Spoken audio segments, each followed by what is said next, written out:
So I just get a glass of water real quick. Alright, so. No shit, there we were. As the rest of the ceremony carries on, you don't have to wait for too much longer. Once all the awards are handed out, the crowd applauds, you're all marched off to the side in formation. And as you go through the door, you can see the Viceroy and the Lord General having a conversation, but the Lord General himself keeps glancing over at Timur as he marches away. Of course. Try not to make eye contact, you know. Gonna need a new character sheet. Yeah, Doesn't I matter. made 3 more before the session. I thought I'd go through them pretty quickly. Actually, that reminds me. New Griff character. There we go.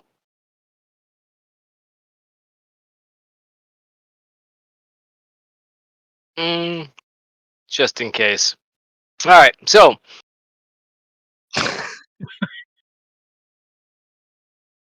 As you're all marched out, you see Captain DeWare look at all of you and he goes, "Congratulations, men, enjoy the rest of your evening. Remember what we spoke about previously.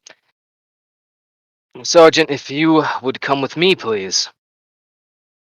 And with that, Sergeant Jones looks at you, then he looks at Timur and goes,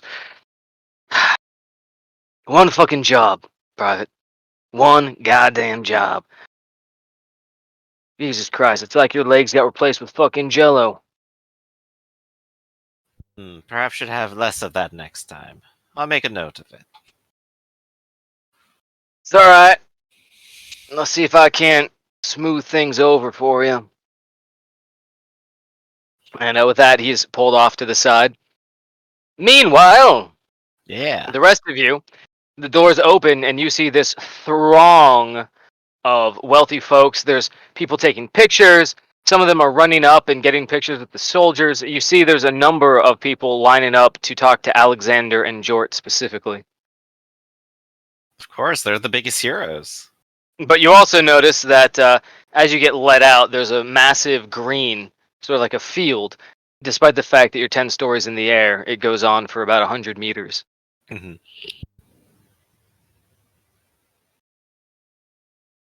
As you step out, Jort, immediately you hear a gaggle of young women going, "Ah! It's him! It's Corporal Jort! I know that face anywhere. You saw his tapestry?" And they all have little, like, handout portfolios of, like, faces of, like, the different soldiers and what they got awards for. Almost like trading cards. I'm like, "Look at his KD! His KD's higher than anyone!"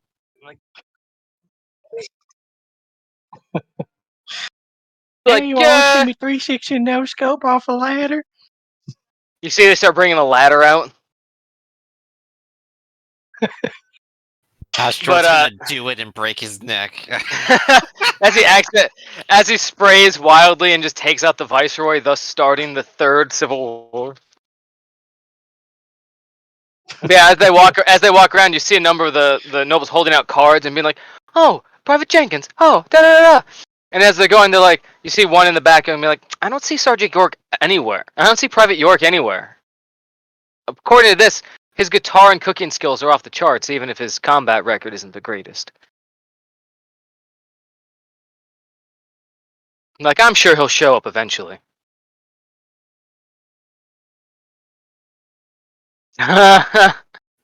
Shortest of career, triple and died, stabbing himself with the pen. He holds the record for shortest enlistment. But as they're going around, Timur, you notice that there's actually people mostly just avoiding you. Of course, of course. But Bigby, you have a number of small rattling staffers. They look at you and they wink, and they kind of hold their two hands together in almost as though it's like two black powder pistols. Right. Crossed across each other. And then you see one walks up and goes, "Hey, you're that sniper, right? The one that decided to run through a battlefield to save his tall folk friends?" Right. You know what? There's only one thing I want from you. Can I get your autograph on this here card? And he holds out his card, and it's a picture of you on fire, your hands screaming in agony. Tries not to stare too long at it. Even with this overexposure, it's still haunting. But he will sign it. Roll willpower.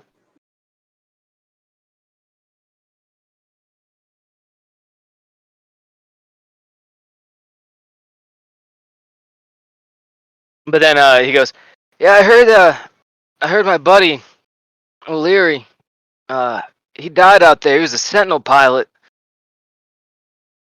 I'm not sure if He you've seen nods. him go, but you didn't happen to know whether or not it was quick, was it?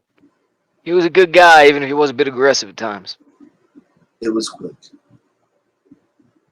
That's good. The idea of him suffering doesn't go, well, I'd rather not think about it, you know." I understand. Believe me.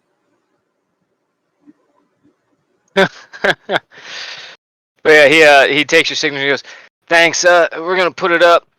Figures they don't have you in a heroic shot like that Jort guy. From what I understand, you're a damn fine shot. Hell, they've had us setting up a bunch of different targets, so I get a feeling you're gonna be able to demonstrate that for us in short order." I would be glad to.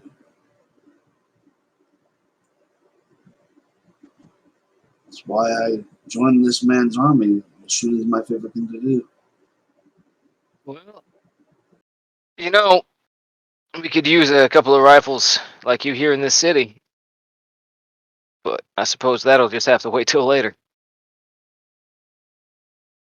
If you do find a way out of the guard, just know, well, the half folk in this town, they respect the hell out of you. Normally, we don't even get this much coverage. We just show up, do our job better than everyone else, and get forgotten. But you got a goddamn baseball card. Your propaganda card, recruitment card, whatever you want to call it. So if you do get out and you do stay here, find us. We'll find you work. Could be a good life, even if it's not the one you expected to find here in the trenches. I trust I'll need your services in the future. In the And background, you hear an angry guy going, "Robert, goddammit, get back to work. The targets won't set themselves up, will they?" And you see Tom goes, "It was a pleasure meeting you, Private Bigby. I look forward to seeing you again. Look, you know how to find us, I imagine. And if not, well, we'll find you. You stay alive as long as you can." he simply nods and pats his chest. It's solidarity, brother. Solidarity.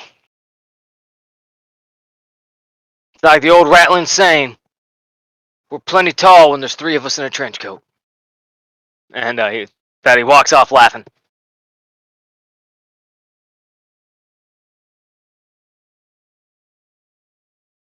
Meanwhile, Alexander, there's a number of people that surround you asking for your autographs. None of them are tech priests. All of them are rich. Most of them are also inquiring if you know how to reprogram servitors, specifically the cleaning servitors they have in their estates. Some of them specifically want to know if you're decent enough at making a servitor look like a completely different living person. But yeah, use tech use. Why not?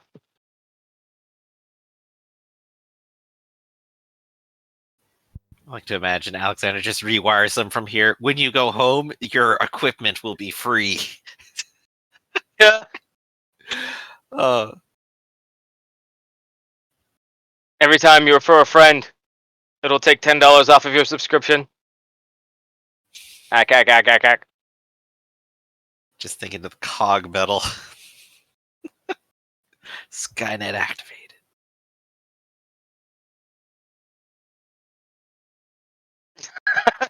You can program better. Look, just listen. Just listen, alright? Slap me in the face right now.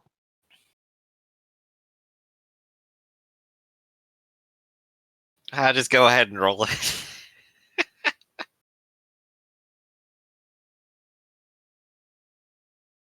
What's that tech?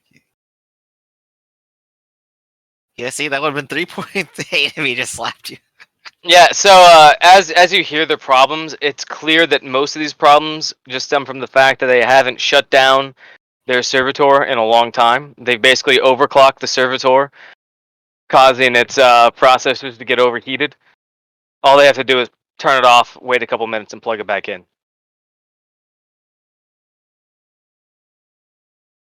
But 4.8. from this information, you've noticed a few other things, namely that for some reason, the organization here has been willing to give servitors to regular humans to work as manual labor and basic servants, effectively pricing out the rattling workforce.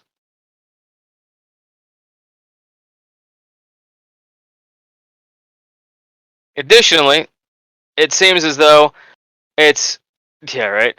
Additionally, it seems as though some of these magus are becoming more familiar with biological processes and have been experimenting in basically face sculpting to where you could make a servitor out of a dead or near dead person into a completely different look like someone who's still alive potentially.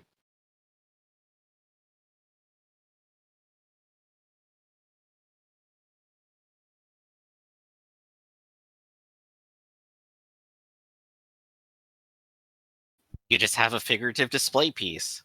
Why just bury someone when you could turn them to a robot and have them stand in their grave forever? I just couldn't stand the idea of my wife going there alone.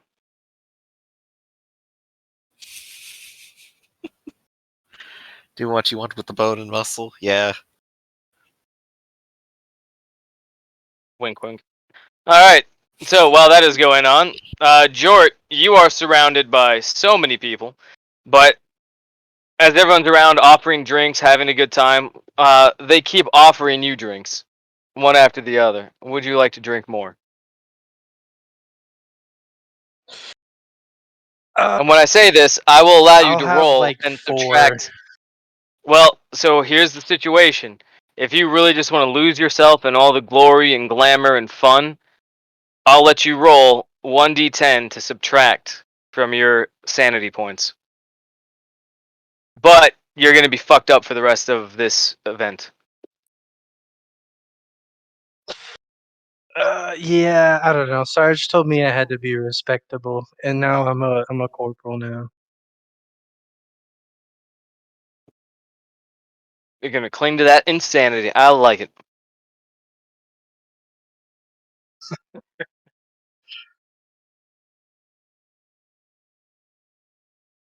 All right.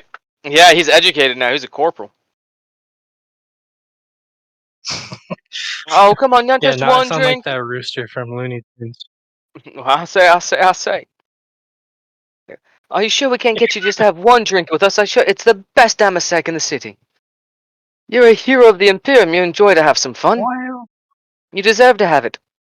I guess one drink can't hurt, but I have a limit. I don't tell you. All right, you manage to have one drink, nurse it, and politely decline the others as everyone sort of invites you to their own estates, their own parties, all sorts of things. You see one girl comes up, and she manages to push her way through, and they go, I've heard you've killed almost 70 greenskins all by yourself. Corporal Jort, that is amazing. I mean, Yep, that's my job. roll me 1d12 real quick, pal.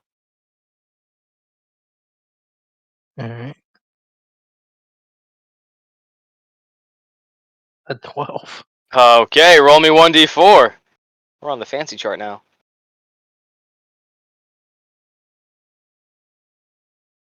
3. All right. They go, I imagine you have so many offers when the war's over, but With the war nearly done, we've heard rumors of a large garrison being left here to supervise the destruction of the Yorkish remnants. And you see as she sort of like pulls on your arm to keep your attention. Like, so what do you say to claims that this is in fact an aggressive action to ensure the compliance of future ties? I'd hate to imagine you turning that bolter on us. Well, I'm not at liberty to talk about that. So it is happening then. Well, I guess I should say I cannot confirm or deny.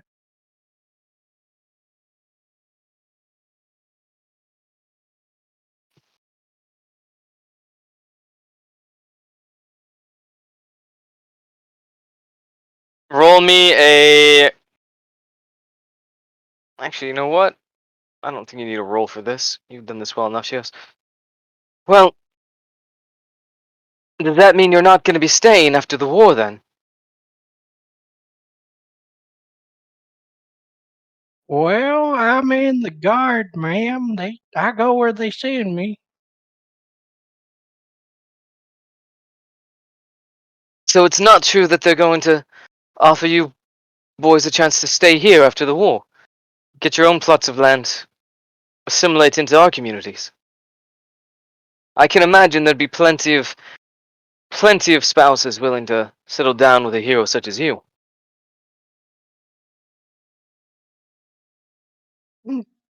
Probably, I reckon. As she keeps asking questions, eventually people push her away and pull you off to the side. And as this is going on, you can see that Lord General Matisse finally steps up and clears his throat, and everybody goes quiet. And he goes, "We've arranged for a special demonstration of the skill. We'll call it a reenactment of the Battle of Hill 38. And as he does this, you see that your favorite heavy bolter has been placed out on a pedestal, bipod down, ready for you with a full belt of ammunition. As random orc silhouettes pop up on the behind the different hills along this massive 100-meter green. Bigby, you realize as you look around that behind each hill is a ratling, and it's just a silhouette on a stick, and the ratlings are having to hold it up and wave it side to side before lowering it. Oh no. He puts the exo of there's a sign of the cross over his chest. Don't Sign of the miss, Aquila. George. Don't miss. Corporal George, if you'd be so kind as to step forward. Yeah, you'll be executed for the cross. Would you be so kind as to step forward and demonstrate exactly what it was that helped us take that hill before I arrived to rescue you from the tides of the greenskins? Oh, yeah, sure, I can do that.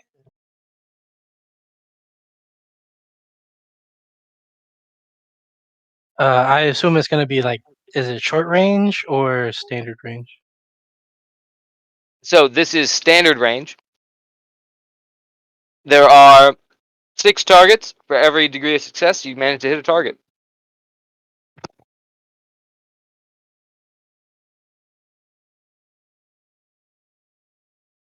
You also notice that there's a microphone in the pedestal, and there's speakers wirelessly attached to it, scattered around this entire arena to make it sound even louder than it already is.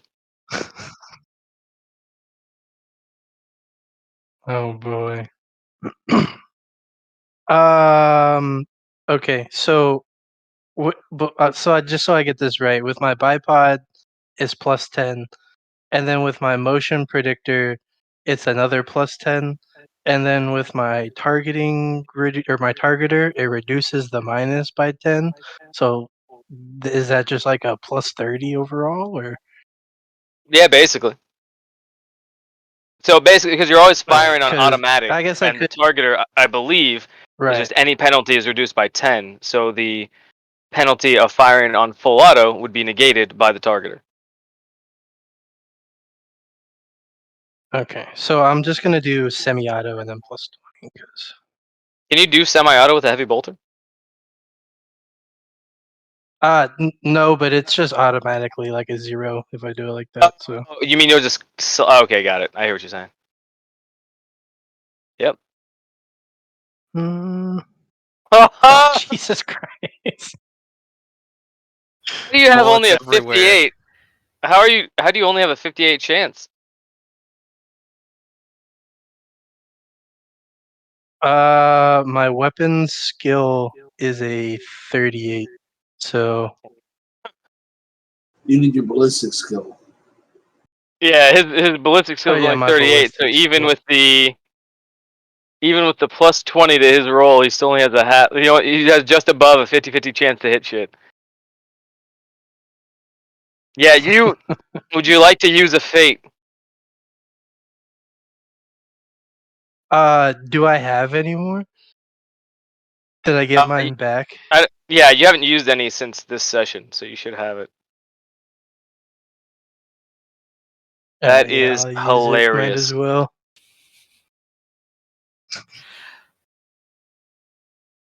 Immediately turn this from party to bloodbath. Kill the whole room. There we Go. go. So you managed to, as you set up there, you lean in, and your motion predictor short circuits briefly. You sort of slap it on the side, it comes back in, and then 6 of the rounds shoot out. As the round splashes against the ground, the little explosive charge in the bolt round detonates, causing puffs of dirt and just clumps to fly into the air. You see everyone sort of, few people like shriek, everyone else sort of cringes as the sound of this heavy weapon echoes throughout this entire area as 2 of the greenskin silhouettes completely disintegrate in an explosion. Just in one burst. And you see Lord General Matisse goes, "Not bad, not bad. Let's show you how a real war hero handles it. If I may," and he offers to take a stand, behind the heavy bolter. Why, yes, sir. Go ahead. And as he does that, you see 7 silhouettes stand up as the Ratlins hold up brand new targets.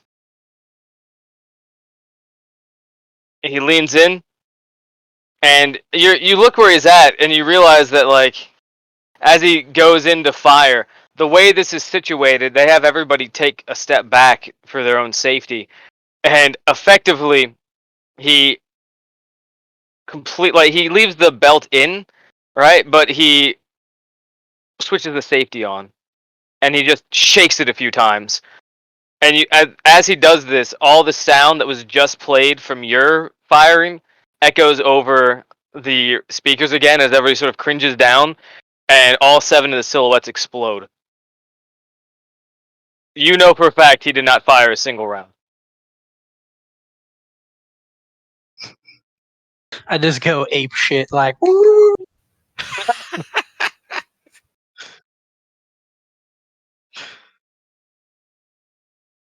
Fantastic, really.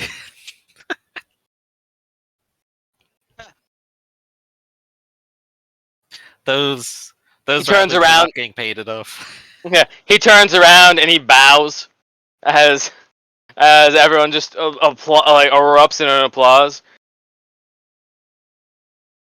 Meanwhile, Timur, as you turn around, you see Captain DeWare as well as Sergeant Jones looking at you, and they go, "If we could have a moment." Timur will step aside and try not to bother the rest of the crowd. And go over to them.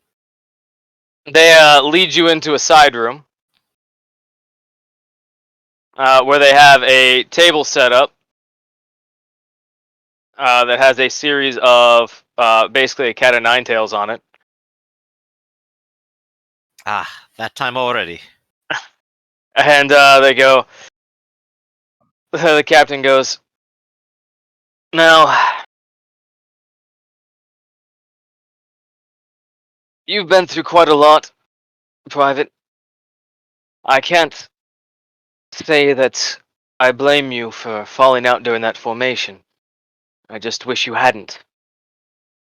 Now, the sergeant has informed me that you were critically wounded during the battle, and that is the reason that you fell out, as you were too proud to not attend this award ceremony, despite your They've injury." replaced the entire knee, but still not used to it, really.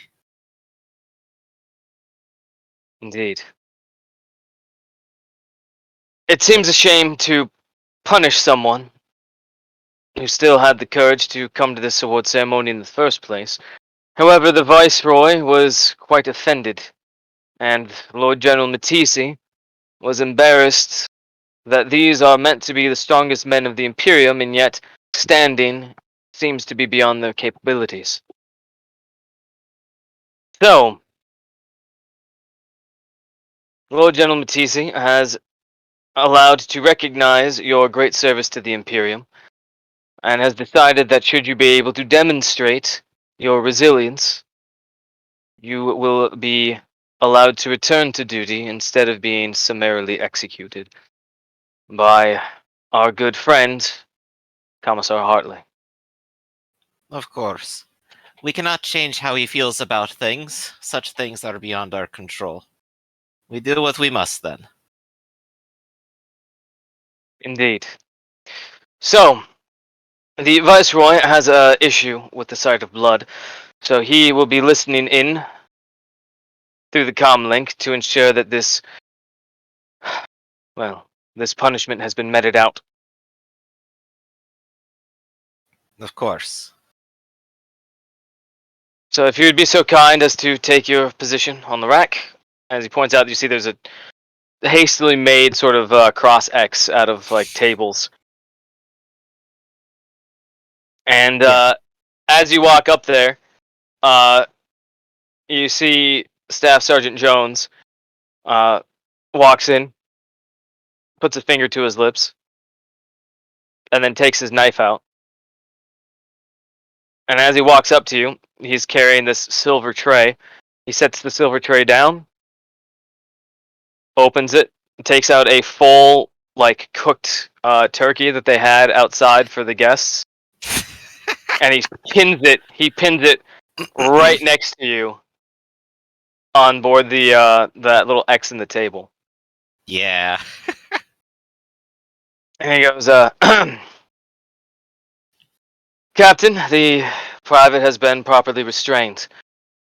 I've divested him of his Class A uniform so that it won't stain. Carry out the duty as you see fit. See Carlton to wear, sort of looks at you, takes out the cat o' nine tails, and goes, "Now I was informed to deliver 9 lashes, and that is exactly what I intend to do. Feel free to bite down on whatever you we've folded a napkin for you, but I'm sure that your screams won't unsettle the Viceroy too greatly." Of course. So, And with that, yep, go for it.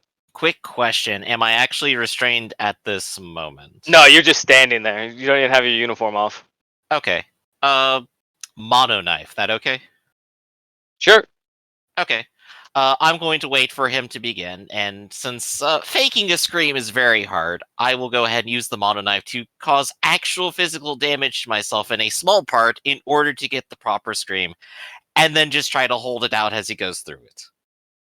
All right, deal. Carlton Dwyer takes it back, and the cat o' nine tails slams into the soft flesh of the chicken. Roll me a deception roll with a plus. Oh my god, I guess it'd be a 50 since you're also injuring yourself. But then also roll me 1d5 as you injure yourself. All right, so with an extra 50, so half. And actually, you know what? You know what? It was going to be a plus 30 because of the ruse. For every point of damage, you'll get an extra plus 10 to your deception test. So should we roll the damage first? Oh yeah. You Definitely. choose the damage, right? No, he doesn't get to choose it. He just gets hurt. And then Okay, that I determines. thought when you gave him told him that each point of damage gives him a bonus he could choose. Yeah. So what's the damage roll for the knife? I think we just said it, but I forgot it already. Oh, 1d5. 1d5. Okay. Mono knives are technically worse than that because you're controlling it. It's not gonna be that bad. Oh, Yeah. yeah. I actually, whoops, hit an artery. My bad. Oh man. All right. So roll with a plus. What? 80? Plus 80. Okay. That should be around 95% chance to succeed. Yet somehow. Oh. Again, I am experiencing real pain, and this is the real scream that I make, but it is still not great.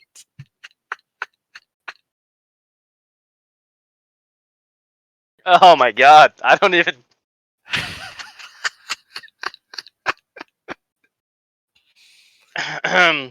There's still blood, and I'm still going to smear it on my back later Alright. to Just complete the illusion. roll me a D100 real quick, and if you get above 50, it's not good. Alright, I got below. It's better. Alright. As this is going on, you hear a voice over the intercom going, "Stop! Stop this! I need a moment." As you hear retching on the other side.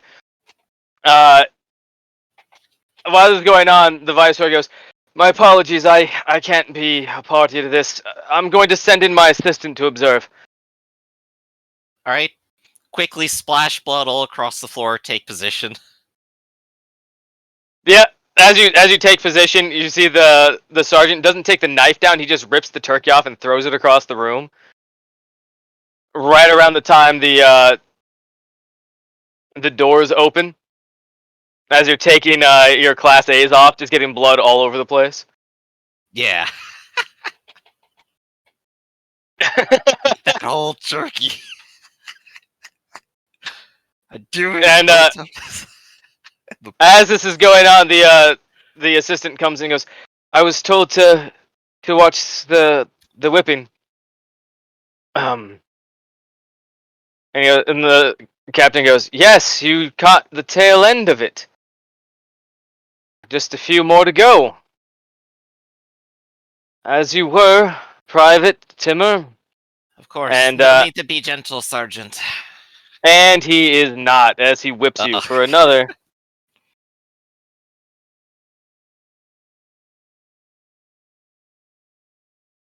Six points of damage minus your toughness. Okay, minus toughness actually is important to keep in mind there. So let me Control Z that. There we go, down to 1 wound. As in, you only have 1 wound left? Yeah, the knife did a whole... Oh wait, the knife probably should have actually reduced a little bit for toughness too, shouldn't it? Actually, no. Oh yeah, because I was intentionally doing it, yeah. Right. Makes sense. But yeah, no, the knife wound did Well, more. How many wounds do you have? I have 9 total. I rolled minimum. Oh my goodness. I rolled a 1 on the D10. I am probably wimpier than the rattling now. Alright. And as this is going on, they whip him and he goes,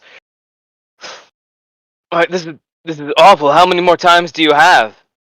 And he goes, "Well, Lord General told me to whip him 9 times. But this is a cat of 9 tails, so really we just have to whip him once. We just whipped him earlier to make sure it worked." Well, that math always eludes me. You're so much smarter. Let's see if he buys it. Death by whipping. Yeah, it's... Whoops, severs spine.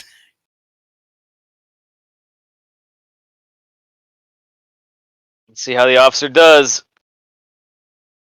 Oh, he can actually roll well. There we go. Yeah, fortunately he's able to convince him that this was carried out. And now with your with your undershirt torn and bloodied, you're told to put your uniform on and go back outside. Okay. I'll probably take a moment to at least make sure that there's something clotting the blood there and not ruining the dress uniform before heading out. Alexander says Timur barely survives faking being whipped. Being whipped. Doesn't look good. How do you get so far? We just don't know. In an interview, Timur just says, "It's easy, just don't get hit." Why is that so hard? Never actually did this kind of... Yeah. Oh, can't wait. Alrighty then. So, with that done, Jort, you're up to fire again on the range. This time, the Ratlings have pulled out an additional 6 silhouettes. Apparently, it was a huge, huge success. Everyone was very happy for it. And while this is all going on, Bigsby, you see that they're preparing your best quality sniper rifle as well.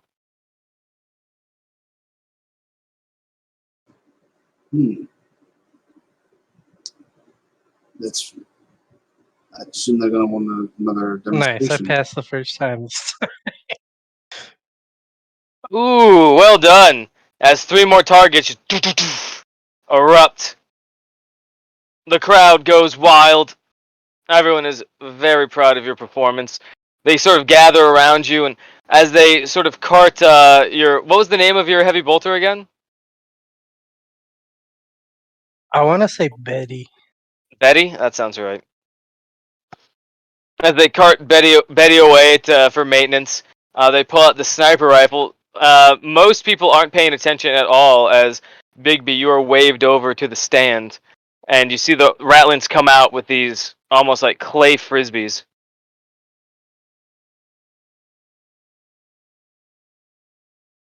All right, let me just fix my sheet so my damage and everything is correct. No problem.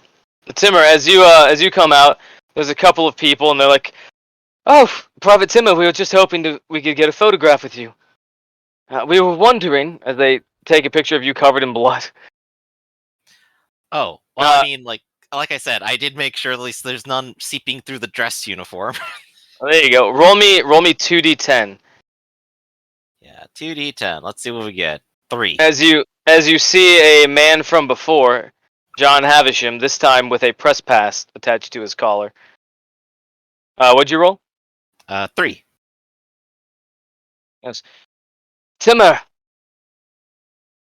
Hey, it's good to see you, old drinking buddy. And you. I have to ask. I heard that you were pulled aside, but I'm curious. How would you describe the morale of the men on the line? More than that, is the food all right? Do you have a favorite cook, a chef, if you will? Oh, yes. Was a York, actually, I think. Good man. Great food. Oh, that's fantastic. I'd love to do a piece about him. Do you know where he is now? Huh. And all the city excitement, I've lost track. I keep to myself mostly, to be honest. So he didn't participate in the taking of Hill 38 then? And I'll just stroke my chin for a while without, like, a real answer. I can't say. The orcs mattered more at the time.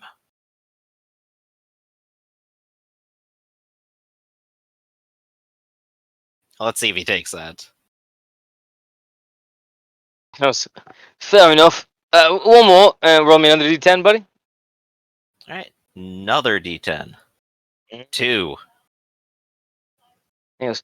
You spent a lot of time out there fighting those orcs. I heard they're leaderless savages. They've managed to construct rockets and hold off against the might of the Imperium for nearly a year. So, what's your opinion on this? Have we just underestimated them, or our own generals incompetent? And you see, as he asks these questions, there's more and more space Oh yeah, and opening he's up like around you double two. siding it too, which is great. Somehow you have to answer the question both ways at the same time, and I gotta consider how this character would actually answer that, because I haven't been doing them too long. It's a war. You win, you lose. You push an inch, you lose an inch. It continues on until they are dead. And, well, it is tough work, but they're tough men there.